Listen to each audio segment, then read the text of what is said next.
23/8/2025 ला medical counselling कमिटीकडून एक notice update करण्यात आली होती। जर आपण ही नोटीस थोडी लक्षपूर्वक वाचली ना तर आपल्या लक्षात एक गोष्ट येईल। या ठिकाणी यांनी साफ मेन्शन केलंय की यांना नॅशनल मेडिकल कमिशन कडून एक इन्फॉर्मेशन भेटली, म्हणजे जे आपलं एनएमसी होतं ना तर त्यांनी एमसीसी ला एक इन्फॉर्मेशन दिली की राज्यामध्ये सध्या जी 2025 साठी ऍडमिशन प्रोसेस चालू आहे ना कॅप राउंड 2 ची, तर कॅप राउंड 2 मध्ये काही एमबीबीएस चे जे आहेत ते नवीन कॉलेज येतील किंवा मग काही जागा ज्या आहेत त्या इन्क्रीज होणार आहेत आणि हेच मेन रिझन आहे जो की आपला कॅप राउंड थोडासा लेट होत आहे।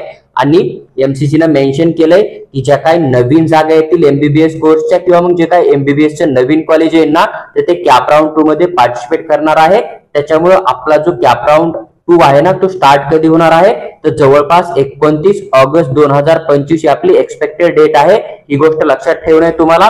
ते 29 तारखेच्या नंतर आपला जो आहे कॅप राउंड 2 ऑल इंडिया कोट्याचा चालू होणार आहे आणि कॅप राउंड 2 मध्ये जे आहे ते नवीन एमबीबीएस चे कॉलेज येणार आहेत। त्याचबरोबर असं पण असू शकतं की काही जे जुने कॉलेज आहेत त्यांची इंटेक कॅपॅसिटी पण इन्क्रीज होऊ शकते। आता आपला मेन क्वेश्चन हा होता की जर नवीन कॉलेज पार्टिसिपेट करतील तर कट ऑफ कमी जाणार का? तर एक गोष्ट लक्षात ठेवा, नवीन कॉलेज कुठल्याही राज्यातला असो त्याच्या 15% जागा ज्या आहेत त्या ऑल इंडिया कोटा एमसीसी मार्फत भरल्या जातात आणि 85% ज्या जागा आहेत ना ते त्या स्टेटच्या स्टेट काउन्सिलिंग मधून भरल्या जातात।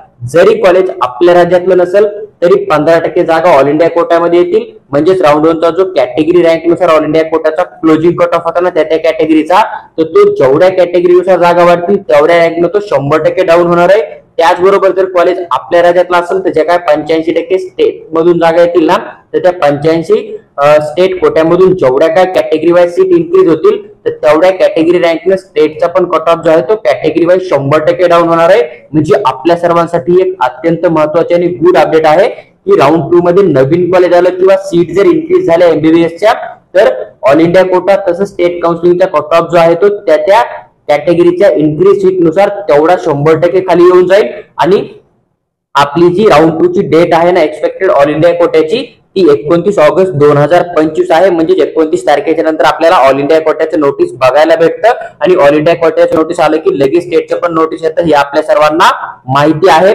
तर असेच तुम्हाला इन्फॉर्मेटिव्ह व्हिडिओ हवे असतील जेणेकरून की फ्युचर मध्ये कुठलीही अपडेट आली तरी तुमच्याकडून मिस होऊ नये, तुमचं कुठल्याही प्रकारे नुकसान होऊ नये, त्यासाठी तुम्ही चॅनलला सबस्क्राईब करून आमच्यासोबत जोडून राहा। त्याचबरोबर जर तुम्हाला DPT medical consultancy through paid counselling किंवा पर्सनल गाईडची रिक्वायरमेंट असेल तर तुम्ही आम्हाला व्हॉट्सअपवर मेसेज टाका, आम्ही तुम्हाला तिथे त्याबद्दल सविस्तर माहिती नक्की शेअर करू।